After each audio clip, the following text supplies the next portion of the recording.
अभी हम UP special में यूपी के कुछ इम्पोर्टेंट टॉपिक हैं उनको डिस्कस कर रहे हैं। धीरे धीरे जितने भी इम्पोर्टेंट टॉपिक बनते हैं और उनको कहीं ना कहीं एक स्टोरी के माध्यम से या ऐसा लिंक करके हम चीज़ों को याद करते जा रहे हैं। तो फ्रेंड्स, यही है कि अगर आपको वीडियो अच्छी लग रही हैं तो आप सब्सक्राइब, लाइक एंड शेयर करना ना भूलें। हम घराना टॉपिक पढ़ रहे थे और हमने एक आगरा घराना डिस्कस किया था, लेकिन अब हमारा जो नेक्स्ट घराना है उसका नाम है किराना।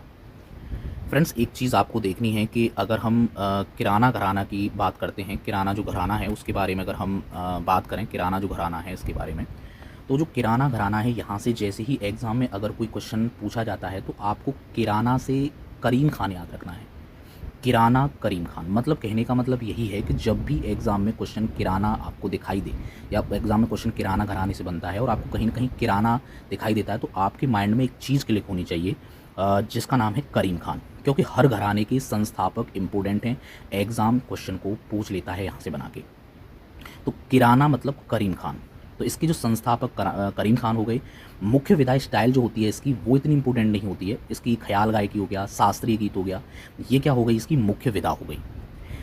अगली बात अगर हम बात करें कि भैया संस्थापक में इसमें उस्ताद जो अब्दुल खान हैं, उस्ताद अब्दुल खान ये भी तो हैं, लेकिन ये एक तरीके से आप जानते हो कि एक प्रेसिडेंट होता है, एक वाइस प्रेसिडेंट होता है, मतलब ये उप में आते हैं। लेकिन एग्ज़ाम ने अभी तक जो पूछा है वो अब्दुल करीम खान को ही पूछा है, तो हमें ज़्यादातर फोकस जो करना है और वो आपका करीम खान पर करना है। फ्रेंड्स, अगर हम देखें तो ये शामली ज़िले के कैराना कस्बे से प्रेरित है। अगर हम देखें तो ये कैराना जो कस्बा है उससे आपका प्रेरित है।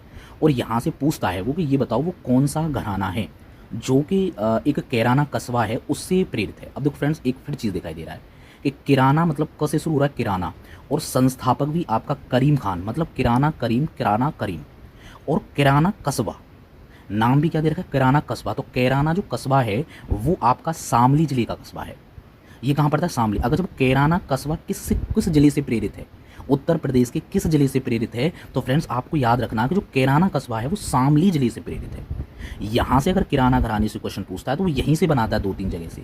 एक तो संस्थापक पूछ लेगा तो आपको याद रखना है कि किराना करीम खान, या ये पूछ लेगा किराना जो घराना है वो किराना कस्बे से प्रेरित है, ये कौन से उसका किस ज़िले में पड़ता है ये कस्बा, तो वो शामली ज़िले में पड़ता है। तो ये 3 पॉइंट तो आपको अपने माइंड में बिल्कुल सेट करके रखने हैं। भैया करीम खान हमें ध्यान रखना है, एक हमें जो किराना कस्बा है उससे ये प्रेरित है, और ये जो किराना घराना है वो आपके शामली जो ज़िला है उसमें पड़ता है।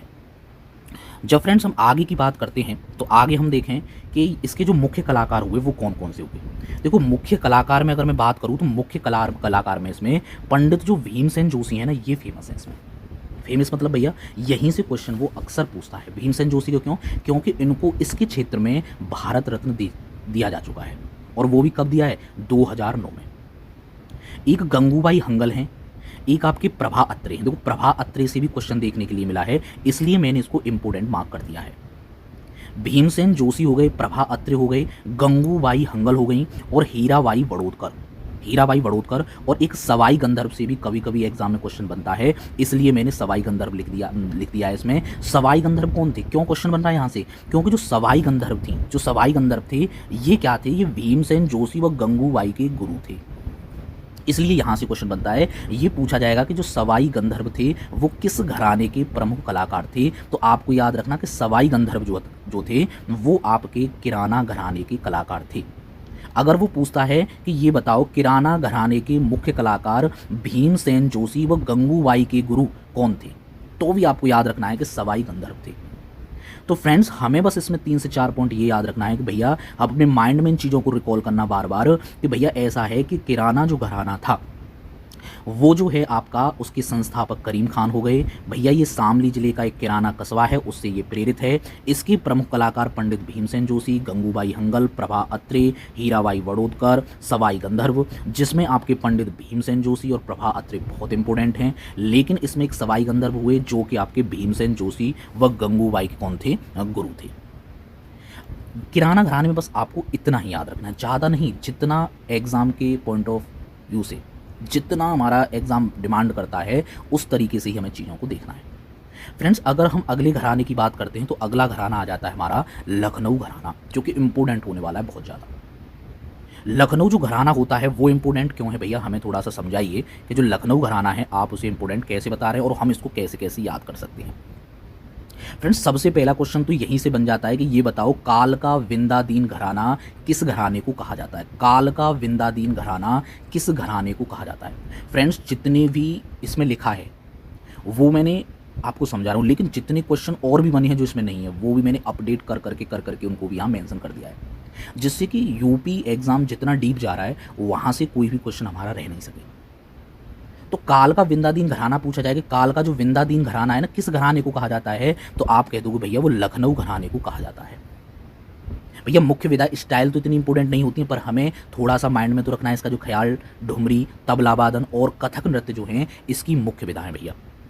लेकिन भैया इंपॉर्टेंट तो बात यहाँ फंस जाती है। बोले बताओ भैया कहाँ फंस जाती है, बोला इसकी मेन बात तो ये फंस जाती है कि भैया इस घराने का जो विकास हुआ था ना, इस घराने का जो विकास हुआ था वो अवध के नवाब वाजिद अली शाह जो थे भैया, वाजिद अली शाह के दरबार में हुआ था। पूछा जाएगा क्वेश्चन कि ये बताओ वो कौन सा घराना था जिसका विकास वाजिद अली के शाह के दरबार में हुआ था, तो आपको याद रखना है वो है लखनऊ घराना।